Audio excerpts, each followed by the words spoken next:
everyone, welcome to another video review. This is the Figma Weiss Schnee from Ruby Ice Queendom. You can see her there in front of her box. We'll go ahead and put her off to the side real quick and look at said box. And yep, it says Figma, Ruby, and also Ice Queendom on the bottom. You have Weiss Schnee and also Weiss Schnee and katakana. You got a 599 there.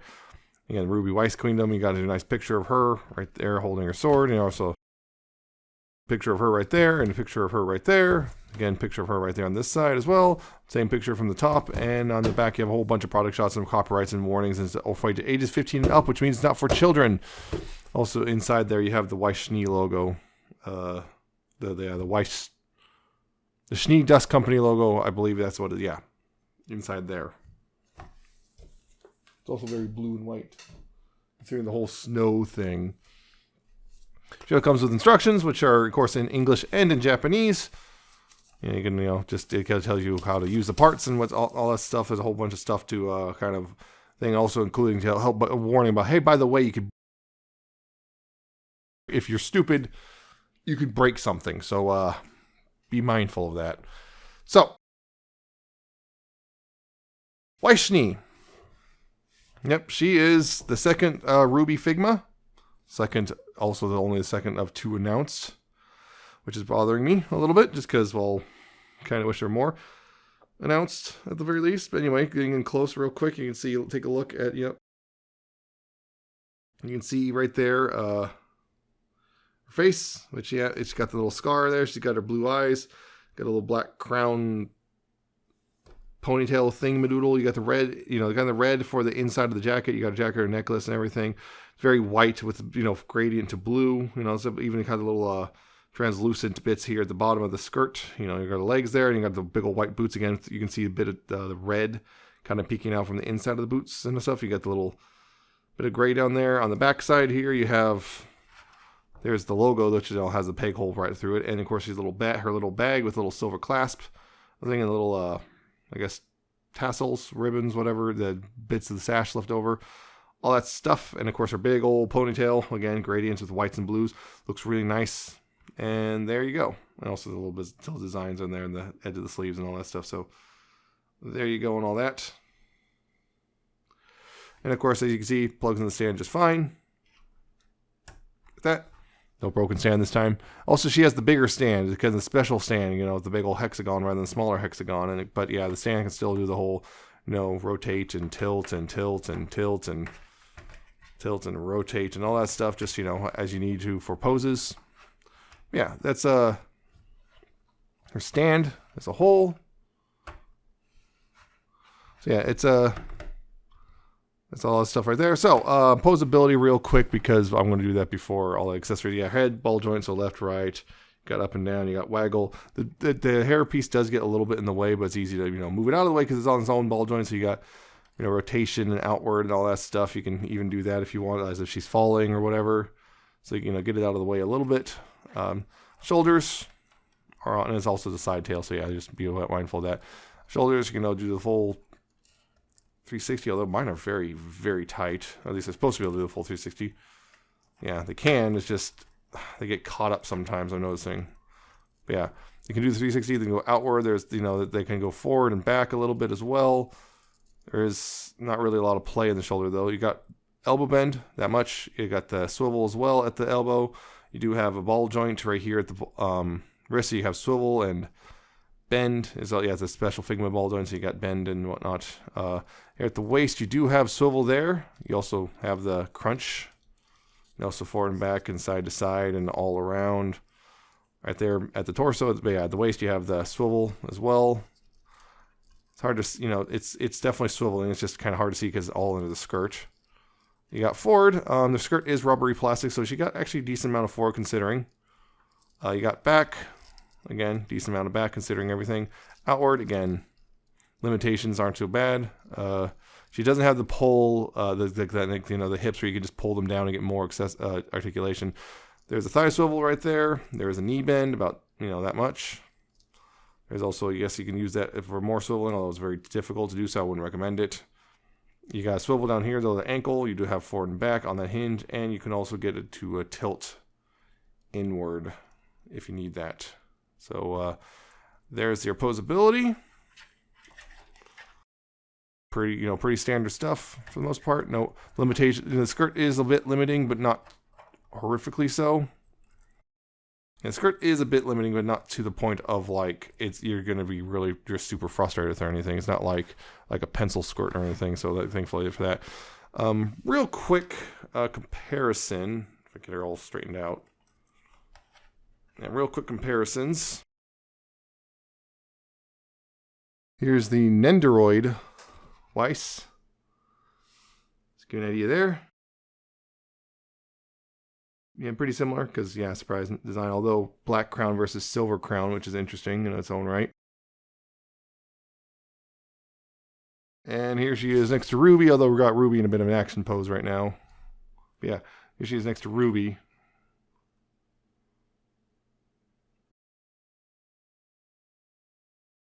Just real quick, I'm just gonna straighten out Ruby a little bit because I believe, but I'm not sure.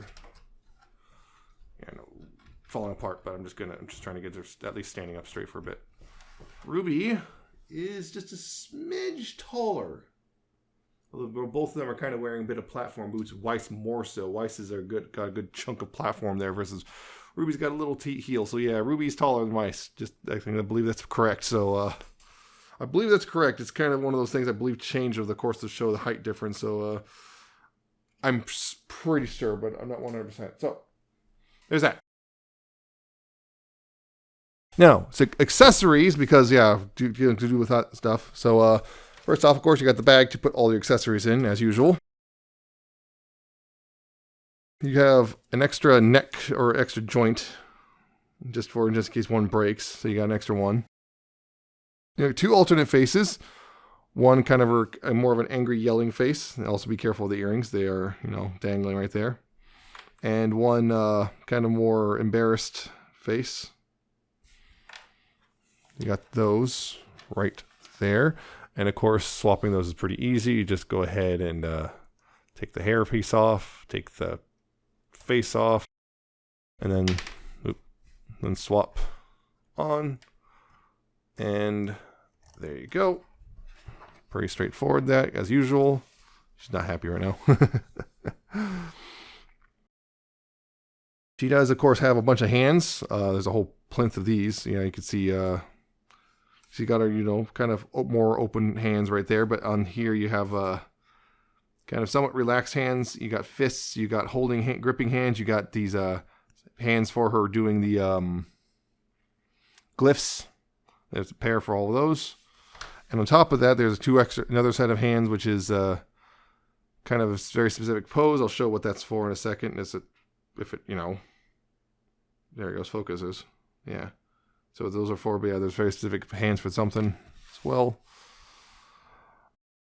Of course, you got her sword, Merternaster. I think it's pronounced Merternaster. It's been a bit since I've heard the name. But Merternaster, which I'll show some bits about that in a bit.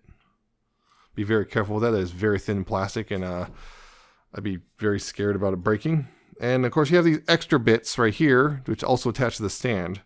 And these are for the glyphs. She comes with two of them.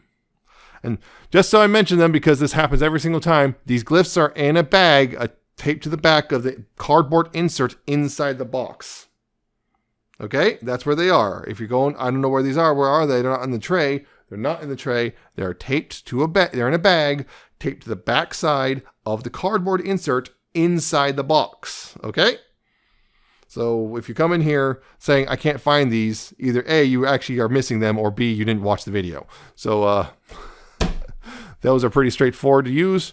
There's little holes right there. There's 3 holes in the stand, and well, these holes are pretty straightforward. You just kind of peg these in. Again, these are hinged, same way, and they can rotate and everything. They have a little clip at the end, and you just, clip that on. It's kind of heavy for the stand, unfortunately. Yeah, so it's a little heavy for the stand, at least one of the stands, and again, clip that on.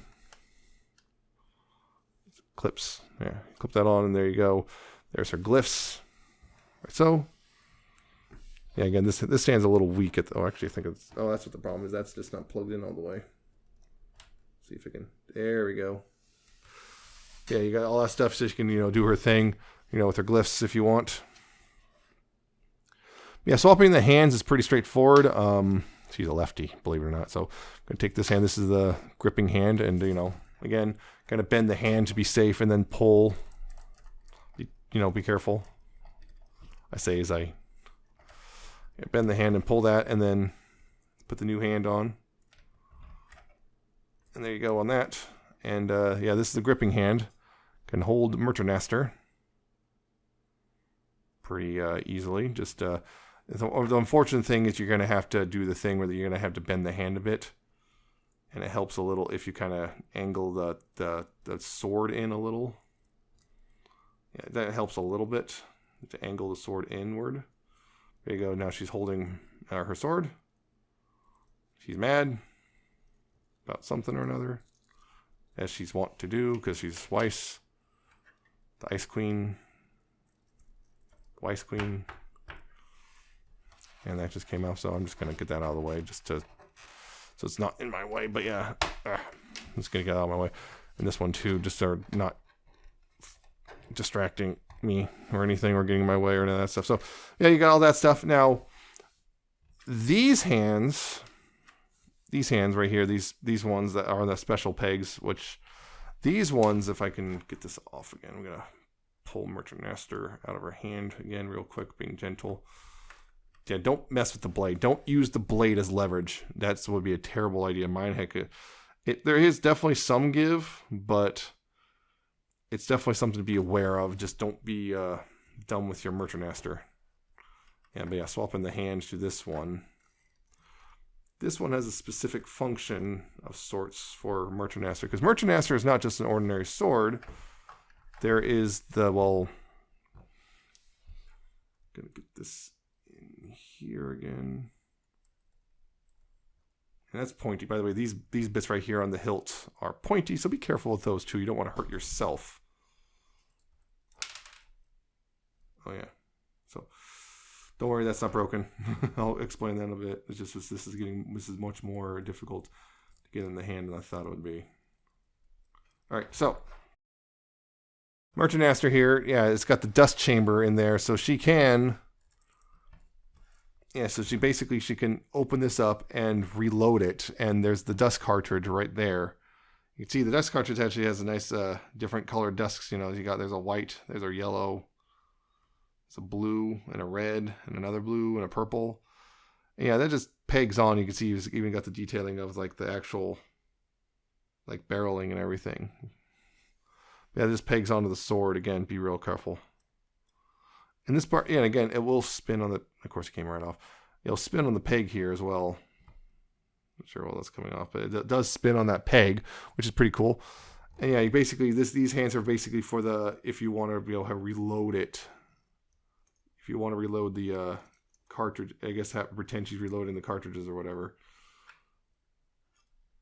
Again, it's just kind of, that did not grip as well as I thought it would. Yeah. You can basically she's reloading it so she can then fire off dust before more glyphs, and there you go. So, and you can also use that hand for if you just want to have the finger on the trigger, because that's how she fires off the dust, is there's a trigger it's on it. So that's all the accessory stuff. I mean, you can do more hand swaps, but yeah, that's pretty much everything she's got. Yeah, again, be sure if the hands not being actively used, make sure to use the pegs that are built in just to keep it from shrinking or anything, just in case. But yeah, that's pretty much all the accessories. She's a good figure overall. Not a whole lot, really. As you can see, there's really not a whole lot to her. She's got definitely less overall than Ruby. Ruby's got a ton of stuff. So she is cheaper than Ruby. I think she cost about what? Shipping and all $70, $80 somewhere in that framework with shipping from Japan. So she's not bad. She's actually pretty good. And if you like Weiss, or if you like Ruby and Weiss, White Rose, there you go. The only thing that's making me hesitate is so far haven't even announced a Blake and Yang. So if you want the full team, that might be a problem, because it wouldn't be the first time Figma has started like a group or a team or whatever and then didn't bother finishing it. And that is a little concerning because so far Ruby and Weiss have been the only ones even released or announced, and Mike and Yang haven't even gotten an announcement or confirmation or anything. It's just, where's the rest? Where's BY, you know? So if you want the whole team, you might have to stick with the Nendos, but hopefully they come out. But if they don't, well, you got right rows at least, so it's something. You got the Rue part. And they are good. It's just, it'd be really suck if it wasn't the whole team, you know? So I really would hope the whole team comes out. Maybe I'm worried maybe sales were low or something, or I don't know. I know things are weird. Again, I talked about it a little bit, but Warner Brothers owns Rooster Teeth, who owns Ruby, and that's a whole thing. So there you go. Good figure, but just be wary if you're a completionist, you might not be able to complete the team depending on how Figma Goodsmell does things with the Figma. So that's it for this review. I hope you found it informative and entertaining. Hope you like, comment, subscribe. Check out my social media. It's down in the description and at the end of the video. Check out my Coffee, my Patreon. And I shall see you next time with another video review.